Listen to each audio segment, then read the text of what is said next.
Estamos de volta com o Manhã no Ar e as principais notícias do dia. Muito obrigada ao carinho da sua audiência. Você que acordou bem cedinho para já começar o seu dia bem informado com o Manhã no Ar. E agora você já sabe, né? A gente fica junto até às 8h30 da manhã, trazendo todas as reportagens para você já começar o seu dia bem informado. Agora são exatamente 6h20. Daqui a pouquinho eu quero conversar com você que recebe o Bolsa Família ou o benefício para pessoas que são carentes, pessoas idosas, carentes ou deficientes.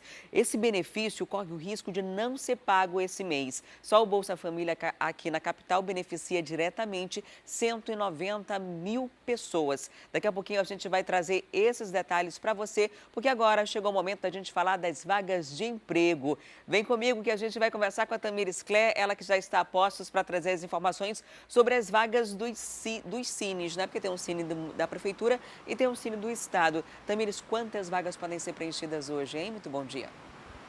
Oi, Adriane, bom dia para você, bom dia a todos que nos acompanham. Olha, são 47 oportunidades de emprego para quem está em busca, né? São nos dois cines, né? A gente pode achar que é um pouco menos, mas eu prefiro achar que as vagas que a gente vem anunciando até aqui já foram preenchidas, o que significa que realmente os empregadores estão olhando os currículos, estão analisando e estão chamando os candidatos. Então, olha só, para você que está procurando emprego, tem 21 vagas no Cine Amazonas, 26 vagas no Cine Manaus, e você acompanha comigo agora quais são as vagas do Cine Amazonas, aquele que é na sede da CETRAB, lá na Djalma Batista, fica aberto das 8 horas da manhã até as 5 horas da tarde e tem que chegar um pouquinho antes, às 7 horas, para que você possa pegar uma senha e ser atendido. Então vamos lá, as vagas lá do Cine Amazonas.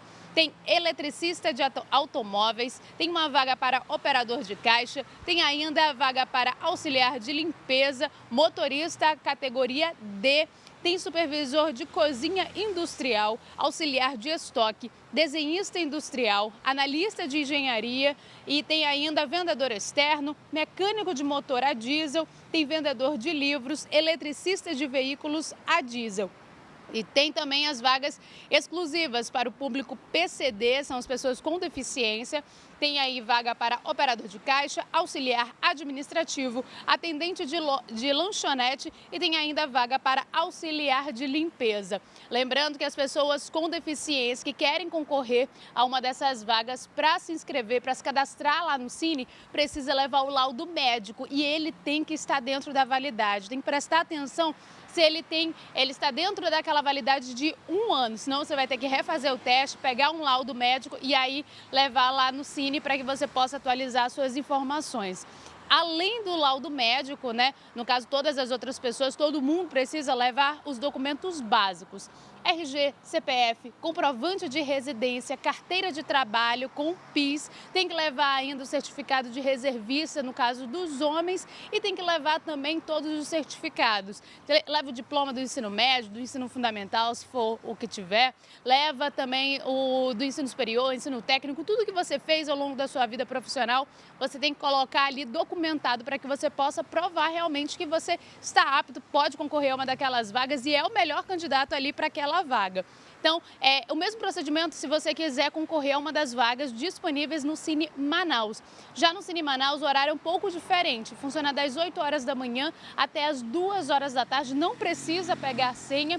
Tem 2 sedes, uma ali na Constantino Nery, no São Geraldo, e tem ainda uma outra vaga lá no Jorge Teixeira, na Avenida Camapuã, perto ali do T4. E lá, para que você possa saber quais são essas vagas disponíveis, basta você entrar na internet, no site da Centep, tem todas essas informações. Você entra aí no centep.manaus.am.gov.br e lá também é muito legal porque sempre tem vagas de cursos. Você pode tentar uma oportunidade ali para que você possa se aperfeiçoar para o mercado de trabalho.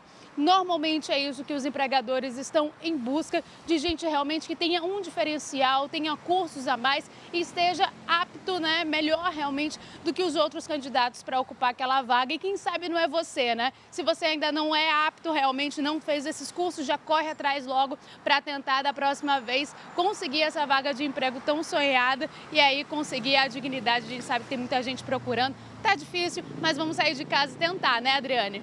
certeza. Olha, ainda são 6 horas e 24 minutos, dá para você ir para a unidade do Cine que atende, que entrega as senhas até as 7 horas, por exemplo. Então, se você chegar agora lá cedinho, quem sabe hoje mesmo você não já sai empregado ou pelo menos com uma entrevista de emprego marcada. Muito obrigada, Tamires, pelas informações. Até daqui a pouco. E chegou a hora da gente ir ao vivo lá para a Rádio FM O Dia. Vem comigo, que a gente vai conversar agora com o Emanuel Cardoso, que está lá na 93.1. Olá, Emanuel, muito bom dia. Muito bom dia, Adriane, para você, para quem te acompanha aí na tela da TV A Crítica. Vamos falar aqui para o nosso telespectador e ouvinte, é algo que está preocupando bastante milhares de pessoas, milhões de pessoas no Brasil e milhares aqui em Manaus. Estou falando do Bolsa Família, esse benefício que hoje beneficia cerca de 190 mil pessoas diretamente, pode deixar de ser pago a partir do dia 25. Essa declaração foi dada pelo presidente da República, Jair Bolsonaro, na sua rede social, no Twitter, e ele disse que para conseguir pagar esse benefício, que inclui também outros benefícios, precisa de um crédito extra. E hoje é um dia D, porque o Congresso vai analisar esse pedido. Exatamente, Adriane. Hoje, à tarde, a partir das 14 horas, no horário de Brasília, a Câmara dos Deputados deverá decidir se autoriza ou não o governo federal a fazer um empréstimo de cerca de 242 bilhões de reais. De acordo com o presidente, como você bem citou, caso esta autorização não seja feita, não será possível que se pague alguns benefícios previdenciários e benefícios sociais, entre eles o Bolsa Família, que atinge apenas aqui em Manaus essa quantidade de 190 mil pessoas que estariam sem esse recurso. A gente sabe, inclusive, Adriane Diniz, que quando um recurso como este não chega a essa população, isso causa uma reação em cadeia no mercado local, no mercado das comunidades, no dia a dia das comunidades, porque muita gente depende disso, inclusive famílias inteiras, famílias que saíram da linha da pobreza, abaixo da linha da pobreza ali, justamente porque recebem de alguma forma algum benefício do governo federal. Existe uma limitação orçamentária, porque o orçamento é planejado e aprovado de um ano para o outro, portanto Jair Bolsonaro trabalha com o que foi planejado e aprovado ainda na gestão do presidente Temer, é com esse orçamento que o governo federal trabalha, e numa eventual queda de arrecadação, que parece o que tem acontecido, parece não, foi o que ocorreu, o governo então precisa de mais dinheiro para fazer esses pagamentos. No entanto, o governo não tem como fazer isso, senão por meio de lei ou com a aprovação do Congresso, porque os gestores podem incorrer no crime de responsabilidade fiscal. O Congresso Nacional tem alguns vetos presidenciais para votar antes de decidir ou não se aprova este empréstimo, e a gente vai seguir acompanhando, porque, como você bem explicou, Adriane, dia 25 deste mês é o prazo que, de acordo com Jair Bolsonaro, a partir desta data, alguns benefícios não serão mais pagos se o governo não tiver esse dinheiro em caixa. Muita gente preocupada, né? E por que precisa desse trâmite todo de aprovação no parlamento? Por exemplo, a presidente Dilma Rousseff, que foi cassada, o processo dela de impeachment foi baseado, muita gente se confunde do que teria norteado, mas foi baseado por empréstimos sem autorização do parlamento. Ela emprestou mais do que devia para cobrir o rombo e tentar compensar esse dinheiro lá na frente. Então, essa foi a motivação que levou o impeachment, que foi a questão do crime de responsabilidade fiscal. Não foi toda a investigação da Lava Jato ou qualquer outro tipo de processo que estivesse investigando a presidente ou o partido. Que, aliás, ela nem foi citada, né? Foi justamente essa questão de fazer empréstimos. Então, o presidente Jair Bolsonaro, se fizer uma movimentação financeira, tirar esses quase 250 milhões de reais de um lugar para o outro, ele corre o mesmo risco. Então, por isso, ele precisa da aprovação do Parlamento, do Congresso Nacional, para conseguir implementar e pagar esses benefícios. Ou outra alternativa seria cortar na própria carne, como a gente chegou a falar ontem. Inicialmente, ele disse que os cortes que foram feitos, que poderiam ser feitos no governo, já foram feitos. Inclusive, houve agora o contingenciamento, que seriam para verbas futuras, que poderiam ser gastas com educação. Então, ele disse que não tem muita alternativa. Vamos ver hoje como o Congresso vai se posicionar diante disso. A gente sabe que, por exemplo, na Câmara Federal, o presidente faz parte da base aliada, o presidente Rodrigo Maia faz parte aliada do governo Bolsonaro. Porém, existe toda uma articulação ali, Quando chega na hora de votação, principalmente de coisas decisivas como essa, muito parlamentar, muito senador quer fazer aquela moeda de troca, né? Não, eu vou votar, vou autorizar mais, quero tal coisa. Infelizmente, é assim que tem funcionado a política, não agora, mas há décadas a gente tem visto esse cenário. Então, é algo que a gente vai acompanhar durante o dia para trazer essas informações, porque não é só Bolsa Família. Tem, por exemplo, outro benefício que atinge as pessoas, os idosos que recebem pensão porque são carentes, não tem como se manter, né, não contribuíram ao longo da vida, e pessoas com deficiência também. Então, todas essas pessoas, junto com as famílias de baixa renda do Bolsa Família, podem ficar sem o benefício. Ontem, Exatamente. inclusive, Emanuel, eu recebi muita mensagem nas redes sociais de gente querendo saber o que de fato era isso, se podia ficar sem esse dinheiro, e realmente pode. Então, ao longo do dia, a gente vai trazer mais explicações e amanhã o resultado dessa votação, né, Emanuel? Exatamente. Vamos esperar o que os nossos representantes, o que os nossos parlamentares devem decidir, se mexe ou não nessa regra de ouro aí, como é chamado esse tipo de decisão do parlamento.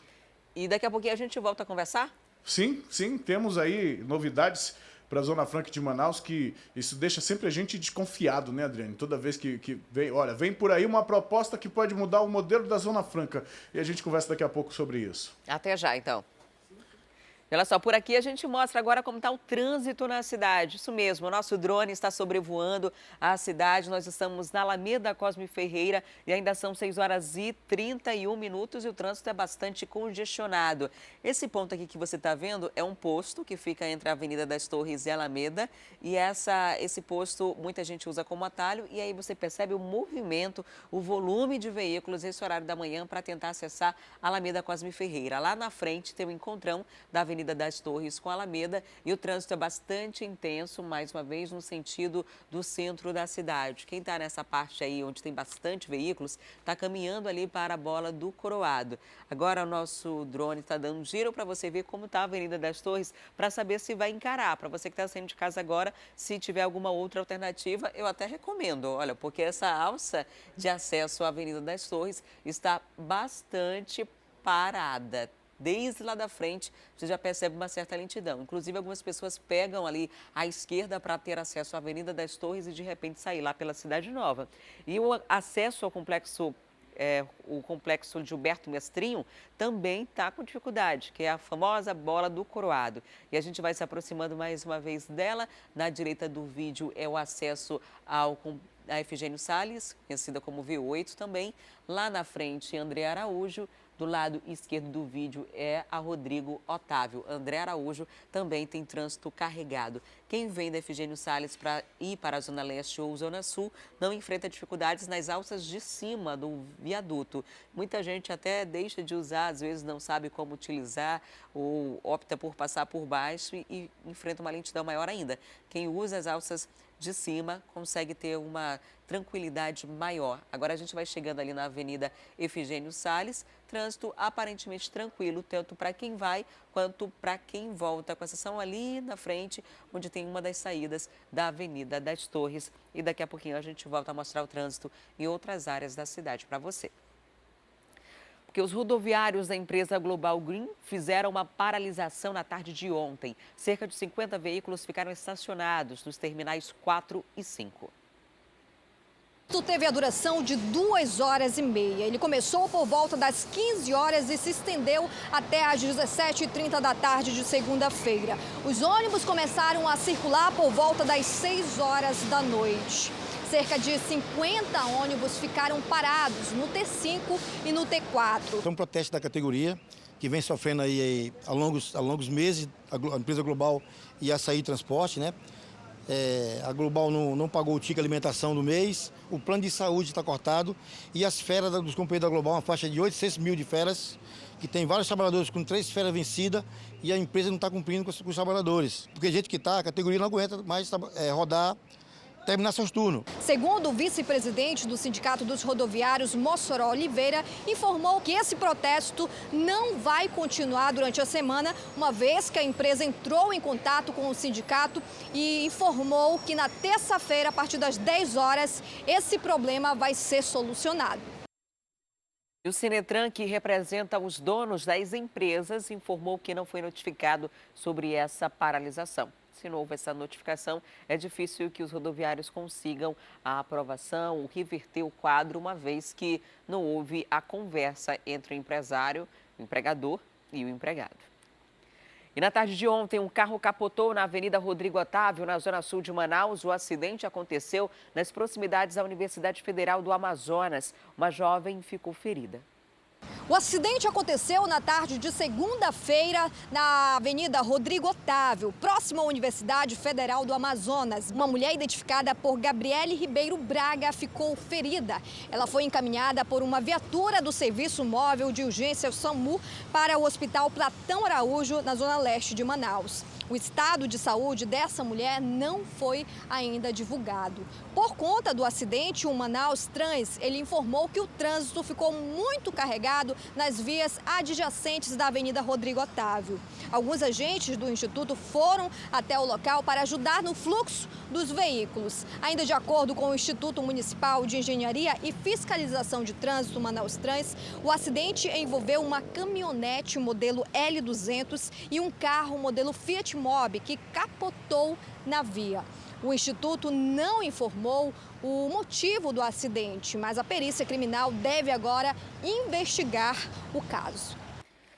E no fim da tarde de ontem, mais um acidente. Dessa vez, um homem morreu após ser atropelado na zona norte da cidade por um caminhão coletor de lixo. A Juliana Silva está ao vivo e vai trazer detalhes sobre esse acidente para a gente. Olá, Juliana, muito bom dia. Como foi que tudo isso aconteceu, hein?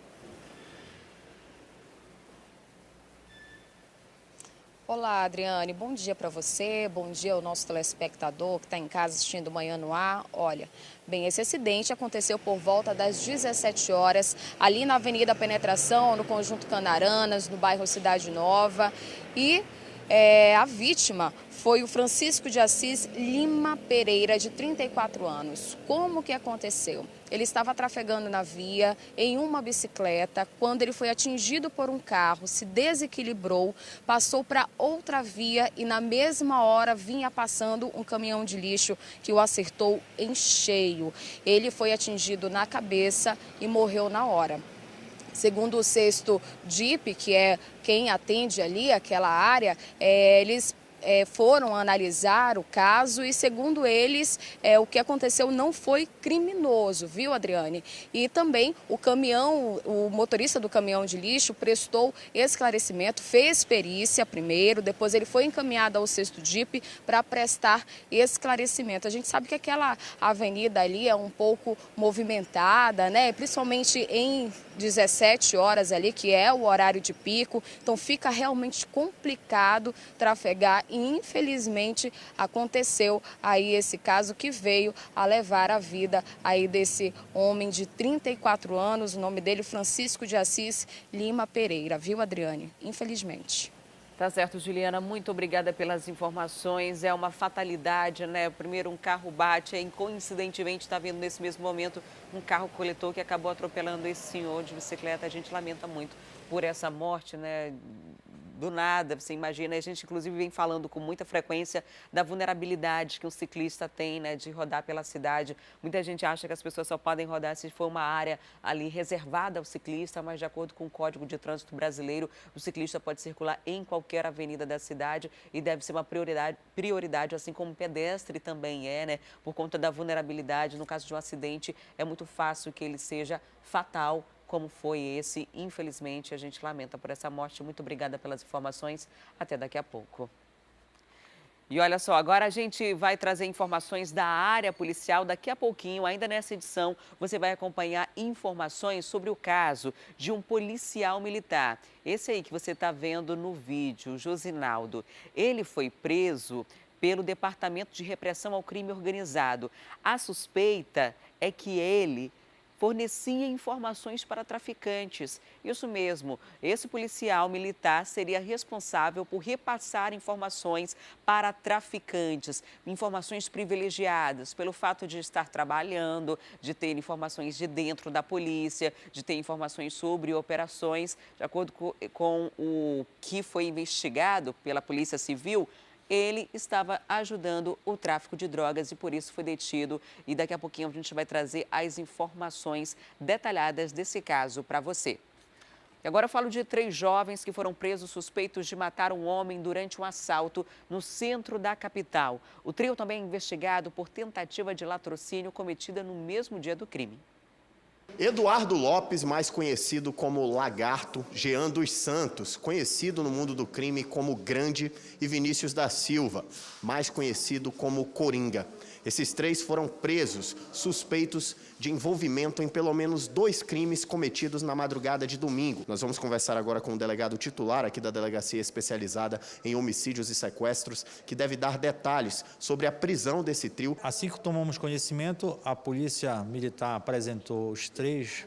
Nós passamos a pesquisar o nosso sistema interno e percebemos que haviam outras ocorrências no centro. Entramos em contato com uma de um dos casos, e a testemunha, de fato, reconheceu eles em um outro crime. De acordo com tudo que foi levantado, durante os questionamentos, durante o momento em que os presos foram ouvidos aqui pelo delegado titular da Especializada, o autor principal, o principal envolvido é o Jean dos Santos, conhecido como Grande. Ele teria sido a pessoa que esfaqueou as 2 vítimas nos 2 crimes. Isso, delegado, mesmo sem as vítimas esboçarem qualquer tipo de reação. Isso é o que as testemunhas relatam.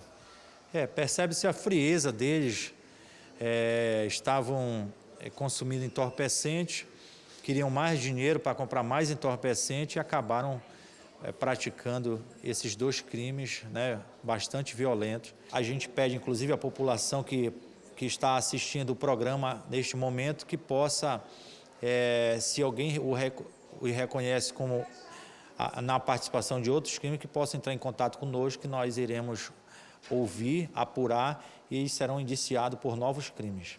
Delegado, muito obrigado pelas informações. 3 suspeitos, como o delegado bem falou, que costumam agir a sangue frio. Mas, felizmente, a Polícia Militar estava fazendo um patrulhamento de rotina e conseguiu prender esses suspeitos, que agora irão responder por seus crimes e deverão passar um bom tempo atrás das grades.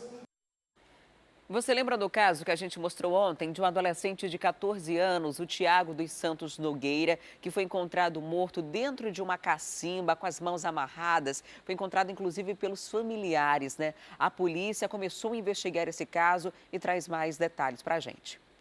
Um crime que chocou e deixou os moradores aqui do bairro Colônia Terra Nova aterrorizados. Afinal, o adolescente era bastante conhecido aqui na comunidade. Segundo a família, Tiago dos Santos Nogueira, de apenas 14 anos, estava desaparecido. A mãe, desesperada com a situação, denunciou o caso para a polícia e procurou pelo filho durante a madrugada. Ela só soube de informações concretas na noite de sábado. A mulher, que não teve o nome revelado, recebeu uma ligação que veio acompanhada de uma notícia triste e trágica.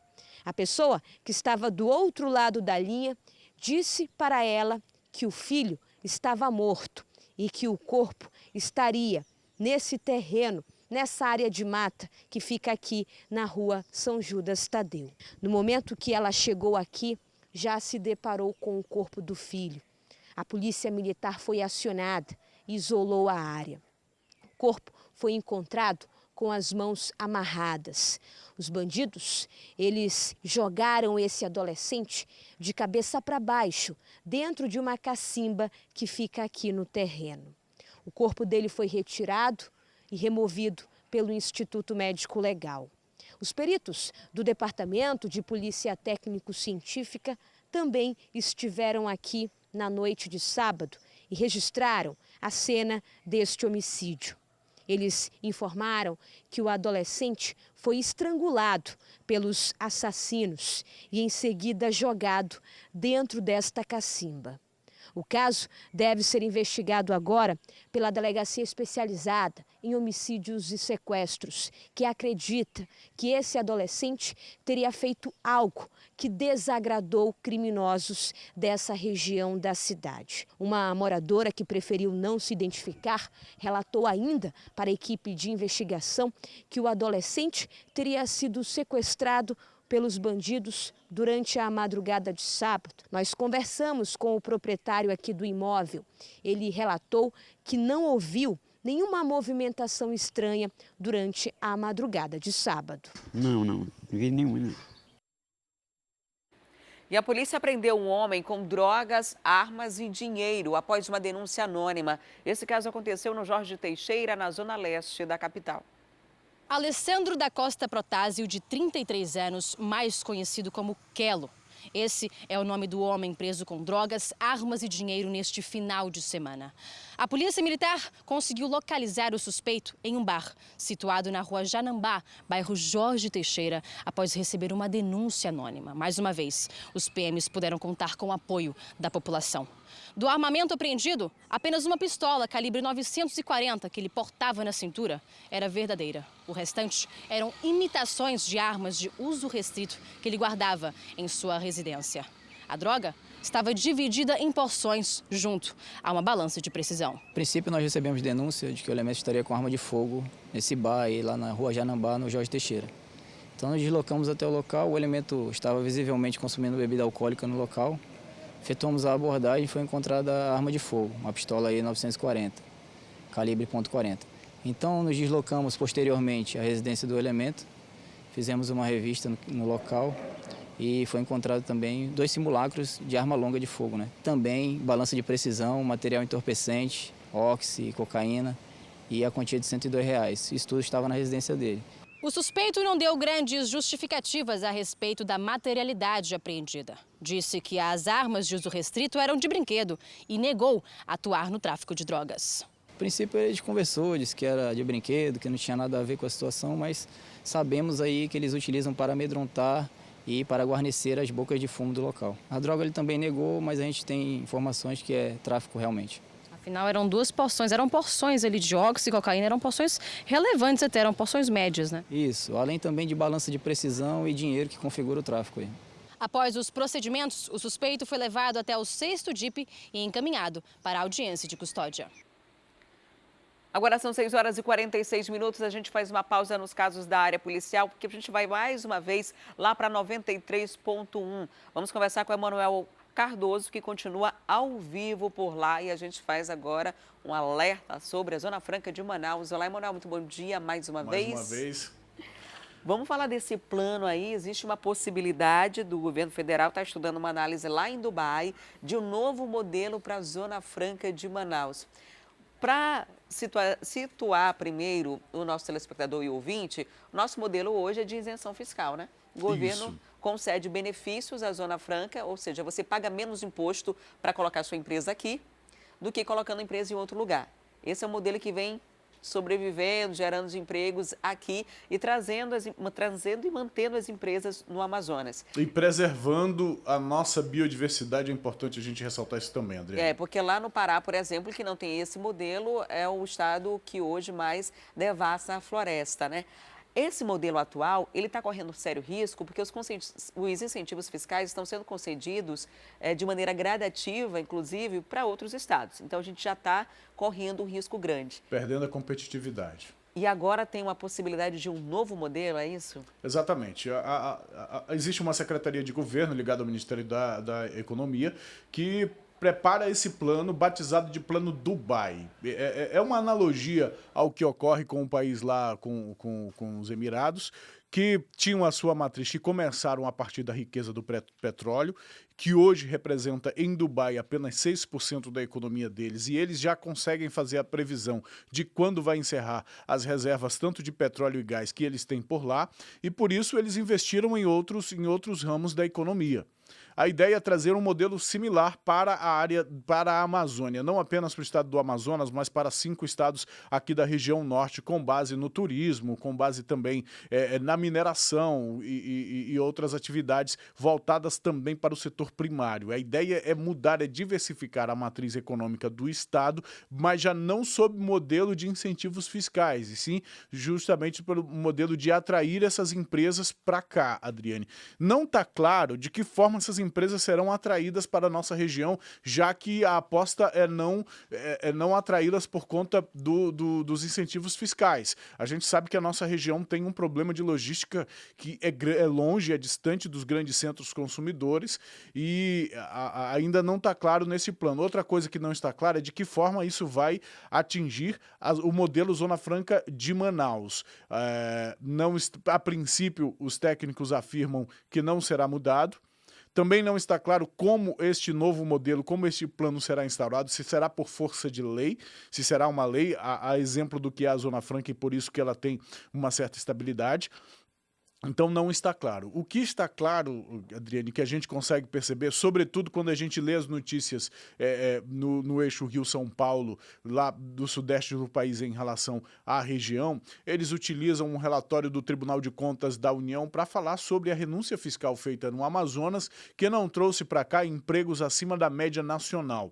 Então há uma crítica muito grande ao modelo, segundo o relatório apontado pela imprensa paulista, existem falhas tanto de fiscalização, falhas no cadastro. Eles dizem que há pessoas, inclusive, cadastradas no Bolsa Família e que recebem incentivos fiscais, estão na lista dos cadastrados de incentivos fiscais e que, portanto, essa renúncia de mais de 23 milhões de reais ou milhões de reais não está trazendo um benefício a mais. Agora, Adriane, de 400 empresas instaladas no Polo Industrial de Manaus, são cerca de 500 mil empregos. Se essas empresas não estivessem aqui, seriam menos meio milhão de pessoas trabalhando. Isso não é considerado. Sem falar no que a gente diz em relação à biodiversidade. Sem o modelo Zona Franca, o que nós teríamos aqui?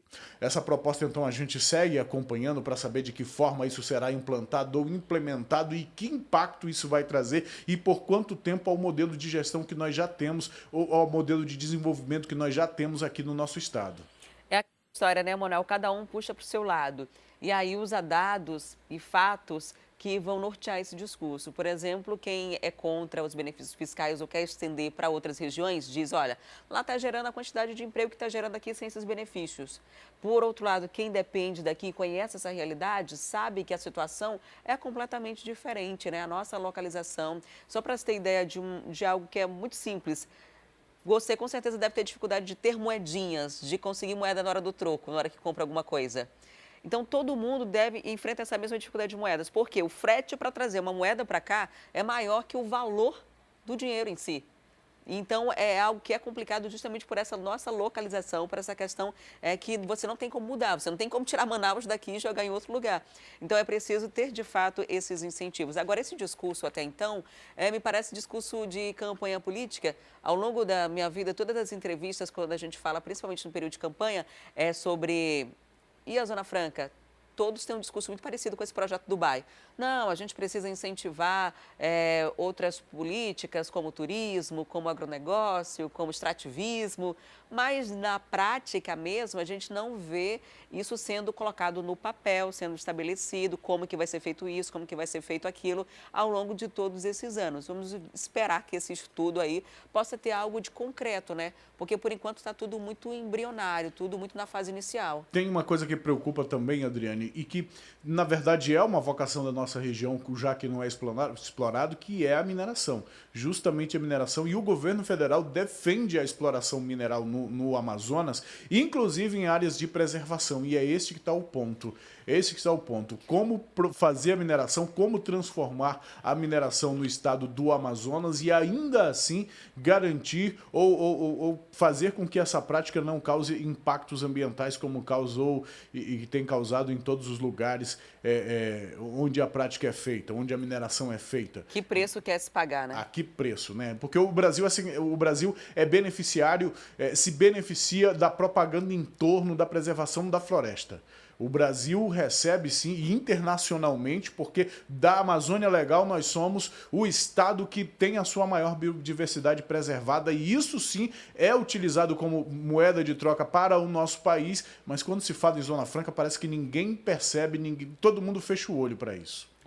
Vamos continuar acompanhando. Emanuel, muito obrigada por sua participação. Um excelente dia para você e para os ouvintes da 93.1. Bom dia, Adriane. Amanhã a gente se encontra por aqui, se Deus quiser. Até lá. Tchau, tchau. Por aqui a gente volta a falar dos casos da área policial e você vai agora conhecer a história de uma mulher criminosa, uma mulher envolvida no crime bastante perigosa. Ela tem 37 anos e teve um mandado de prisão temporária cumprido na manhã de ontem. As investigações da polícia apontam que ela estava loteando e distribuindo terras em uma comunidade da zona rural de Manaus para comercialização de drogas. A gente começa a nossa reportagem mostrando o rosto dessa mulher.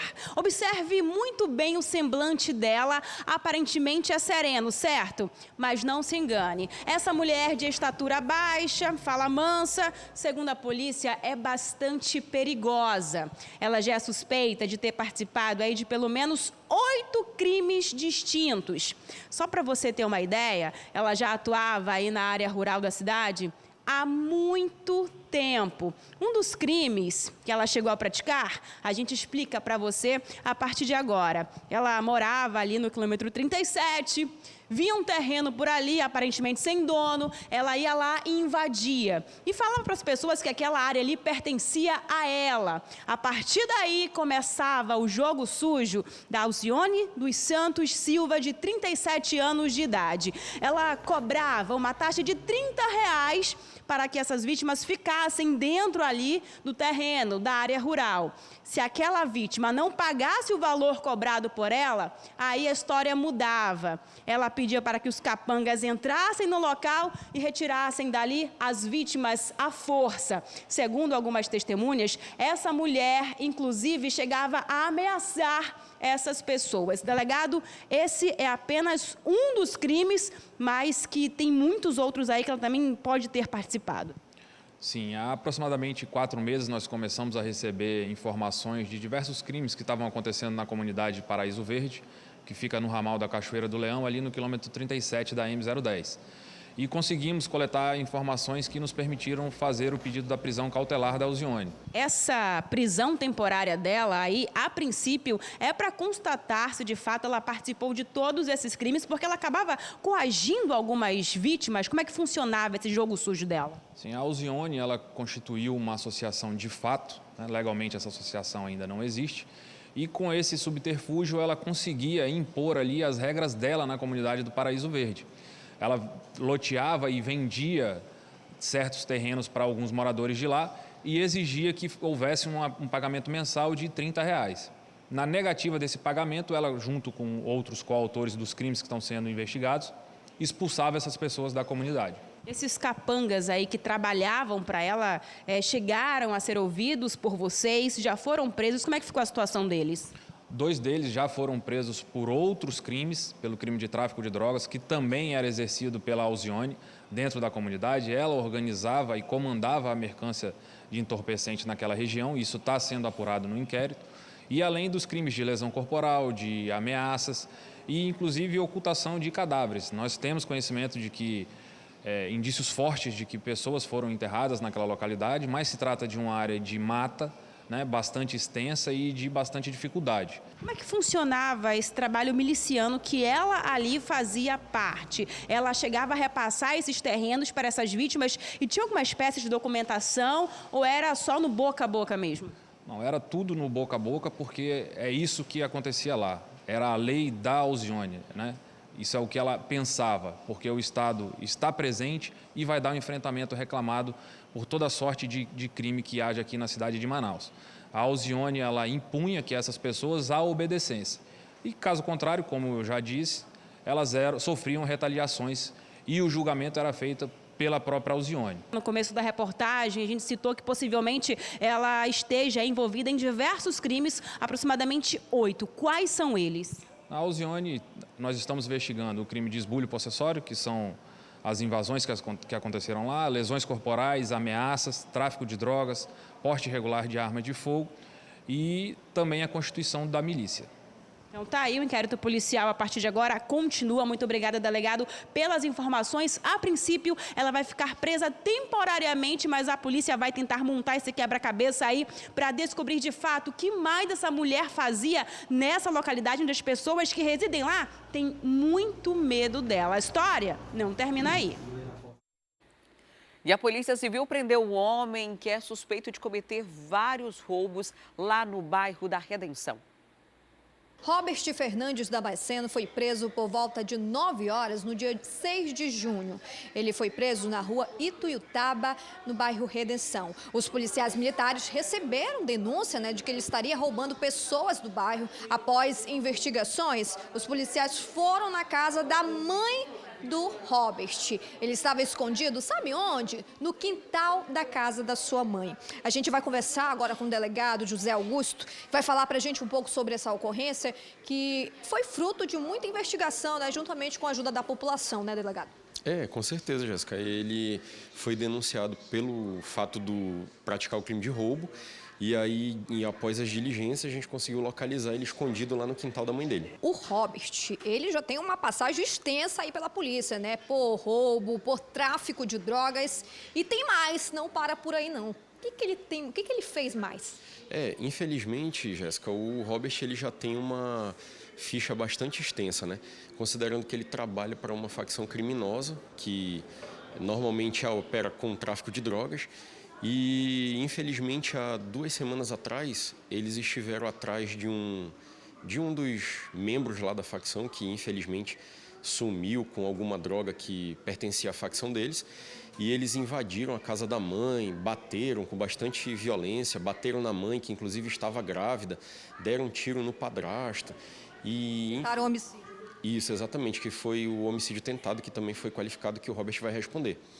E aí, então, a característica deles é trabalhar com bastante violência. Até porque, delegado, quem trabalha nessa área do tráfico, quem é envolvido, tem várias funções, né? Já se sabe, você pode explicar, delegado, quais são essas funções e qual que o Robert assumia aí?